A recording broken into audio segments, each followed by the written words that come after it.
क्या आप जानते हैं कि अगर आज ये कॉन्टिनेंट होता तो ये दुनिया का सबसे समृद्ध एंड टेक्नोलॉजी में सबसे एडवांस कॉन्टिनेंट होता। लेकिन अब सवाल ये उठता है कि आखिर ये कॉन्टिनेंट कहाँ गया। According to a research by UNESCO, Istanbul, Marseille and Alexandria, आने वाले 30 सालों में ये 3 दुनिया के बड़े शहर पानी में डूब जाएंगे। एंड ये 3 ही नहीं, बल्कि आने वाले 30 सालों में दुनिया के 40 शहर हैं जो पानी में डूबने वाले हैं। और अब सवाल ये उठता है कि क्या ये पहली बार होने वाला है? जी नहीं, कई बार ऐसा पहले भी हो चुका है। And the reason global warming. पृथ्वी के लगातार बढ़ते हुए टेम्परेचर की वजह से पोल्स पर जमी हुई बर्फ लगातार पिघल रही है एंड जिसकी वजह से समुद्र का वाटर लेवल लगातार बढ़ रहा है। और इसी वजह से आने वाले कुछ टाइम में दुनिया के ये 40 शहर पानी में डूबने वाले हैं। The great Greek philosopher Plato wrote about Atlantis in his books, जो पैसिफिक ओशियन में एक आइलैंड कंट्री हुआ करती थी और यहाँ के लोग बहुत ही एडवांस हुआ करते थे टेक्नोलॉजी में।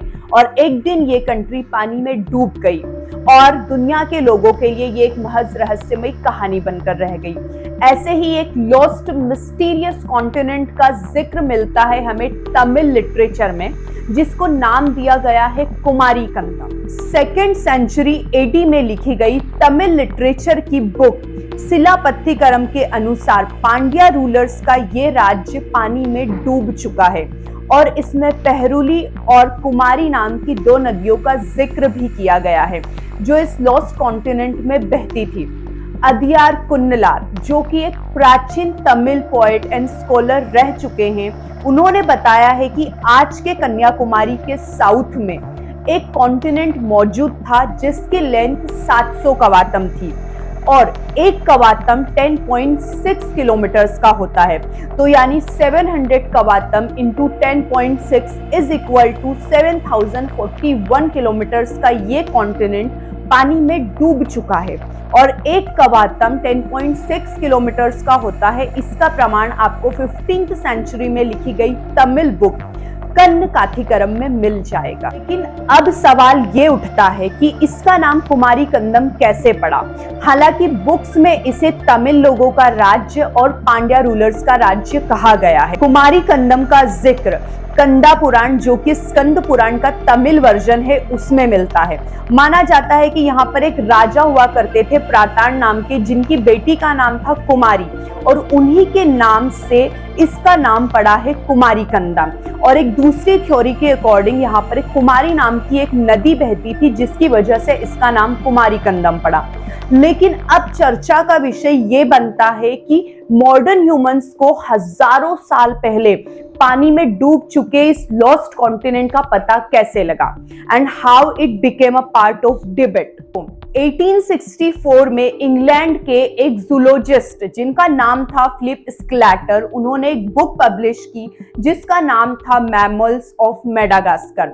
और इसी को लिखने के लिए एक रिसर्च के दौरान उन्होंने मेडागास्कर में नोटिस किया कि कुछ ऐसी चीजें हैं जो भारत और मेडागास्कर में कॉमन है, लेकिन अफ्रीका में वो चीज कहीं और देखने को नहीं मिलती है।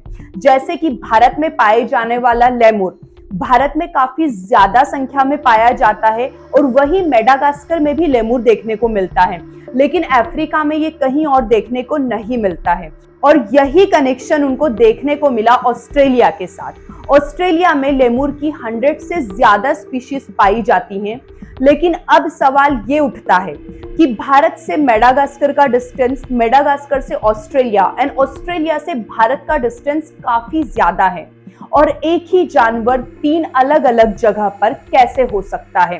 और यह एक मिस्ट्री बन गया और इसी मिस्ट्री को सॉल्व किया लेमुरिया ने, जो कि एक लॉस्ट आइलैंड था और इसी को एक लॉस्ट कॉन्टिनेंट के रूप में इमेजिन किया गया।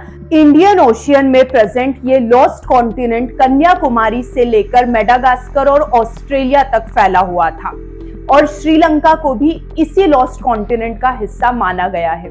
कई ब्रिटिश रिसर्चर्स जब लेमुरिया पे रिसर्च करते हुए तमिलनाडु पहुंचे तो उन्हें वहां के कई लोकगीतों में एक लॉस्ट कॉन्टिनेंट का जिक्र मिलता है। तो दोस्तों, अगर प्लेटो के बताए हुए एटलांटिस की अगर हम बात करें तो उसके सबूत आपको कहीं भी देखने को नहीं मिलते हैं, लेकिन कुमारी कंदम के सबूत हमें कई पुराणों, भगवत पुराण, स्कंद पुराण, मत्स्य पुराण और गरुड़ पुराण में भी तमिल लोगों के इस लॉस्ट कॉन्टिनेंट का जिक्र मिलता है। एंड सिर्फ भारत ही नहीं, कई चाइनीज एंड ग्रीक लिटरेचर में भी इस लॉस्ट कॉन्टिनेंट का जिक्र आपको मिल जाएगा। According to the information of Chinese chronicles about this lost continent, यहाँ पर मेरू नाम का एक पर्वत हुआ करता था जिसमें से पेरू, पहरुली और कुमारी नाम की नदी निकलती थी और यहाँ पर बहुत ही बड़े बड़े गोल्ड माइंस हुआ करते थे जिनमें काम करने के लिए पांडियन राजा चाइना से वर्कर लाया करते थे। और according to a research, Pandian राजाओं ने कुमारी कंदम पर 11,000 साल तक राज किया था। मौर्यन एम्पायर में भारत आए मेगास्थनीज ने अपनी बुक इंडिका में टैप्रोबेन का जिक्र किया है, जो कि श्रीलंका का पुराना नाम हुआ करता था। और उन्होंने अपनी बुक में बताया है कि यहाँ पर एक नदी हुआ करती थी जिसका नाम था पेरुनाई, जो भारत और श्रीलंका को जोड़ती थी। और वही नदी आज तमिलनाडु में है, जो आज थमिरबरानी के नाम से जानी जाती है और इंडियन ओशियन में जाकर मिलती है। और एंशियंट टाइम में ये वही नदी थी जो भारत और श्रीलंका को सेपरेट करती थी। इंडियन इंस्टीट्यूट ऑफ ओशियनोग्राफी की एक रिपोर्ट के मुताबिक भारत और श्रीलंका के बीच 15,000 साल पहले समुद्र का वाटर लेवल 100 मीटर्स नीचे हुआ करता था। और यही कारण है कि रामायण काल में बना हुआ राम सेतु पानी में डूब गया। और राम सेतु होने के हम सबूत भी देख सकते हैं। इवन नासा ने भी इस बात को वेरीफाई किया है कि राम सेतु था। तो दोस्तों, क्या आपको नहीं लगता कि रावण जो एक इतना महान योद्धा था, उसका राज्य आज के इस छोटे से श्रीलंका जितना बड़ा होगा?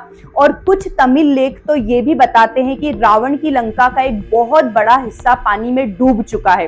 तो दोस्तों, ये वही हिस्सा है कुमारी कंदम जो पानी में डूब चुका है।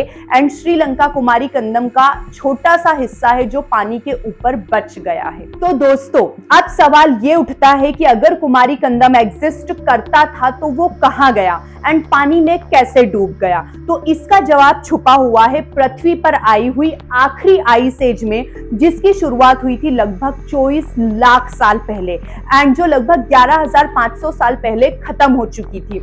और इसी आइस एज के खत्म होते ही पृथ्वी के पोल्स पर जमी हुई बर्फ तेजी से पिघलने लगी एंड समुद्र का जो वाटर लेवल है वो काफी तेजी से ऊपर आने लगा और वहीं से कुमारी कंदम डूब गया। हालांकि कुमारी कंदम में रहने वाले लोगों को इस बात का नुकसान नहीं हुआ, क्योंकि अकॉर्डिंग टू तमिल लिटरेचर वहां के लोग एडवांस थे काफी ज्यादा टेक्नोलॉजी में और वो पहले ही दुनिया के अलग अलग हिस्सों में जा चुके थे। नाउ होपफुली आने वाले टाइम में हम कुमारी कंदम के बारे में ओशियन में और भी ज्यादा रिसर्च कर पाएंगे एंड कुमारी कंदम एग्जिस्ट करता था इसके सबूत इकट्ठे कर पाएंगे। तो दोस्तों, नीचे कमेंट्स में बताइएगा कि क्या आप कुमारी कंदम के बारे में पहले से जानते थे। एंड ऐसी ही वीडियो के लिए सब्सक्राइब करें एंड लाइक करें एंड शेयर करें।